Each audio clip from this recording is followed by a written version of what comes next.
That night, the wind blew differently over the cornfields. It wasn't strong, but it carried a strange, metallic smell that didn't belong in the countryside. In the rural area where I live, after 9 o'clock, everything falls silent. You only hear crickets, a distant dog, and the constant rustling of leaves. But that night, there were no crickets. My brother and I went out with flashlights because one of the workers swore he had seen something moving among the crops.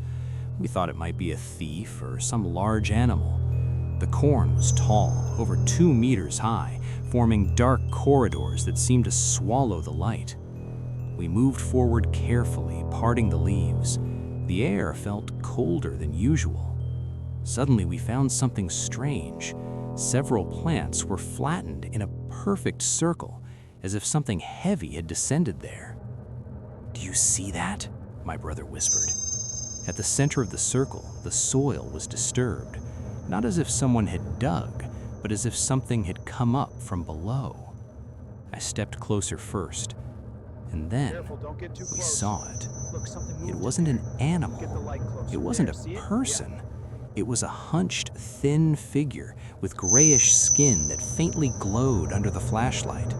It had its back to us, crouched down, touching the soil with long, disproportionate hands. Its fingers moved quickly, almost nervously, as if it were planting something. The sound it made was not a growl or breathing. It was a click, rhythmic, wet. I stepped back and snapped a dry branch beneath my foot. The crack echoed like a gunshot. The creature stopped. Very slowly, it turned its head.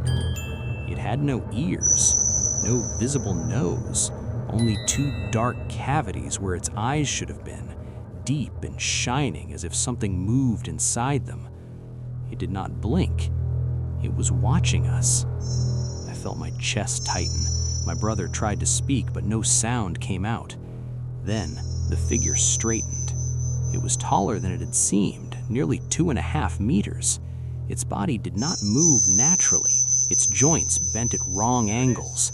It took 1 step, and the corn around it leaned without being touched. It didn't walk like we do. It glided. Suddenly, all the plants in the circle began to vibrate at the same time, as if responding to its presence. The clicking turned into a low hum that made our ears ache, and in an instant, the creature was gone. It didn't run. It didn't jump. It simply disappeared. The field fell into absolute silence. We approached the center of the circle, trembling. In the disturbed soil, something was half buried. We dug it out with our hands. It was an organic structure, about the size of a ball, softly pulsing beneath the dirt as if it were alive. We dropped it immediately.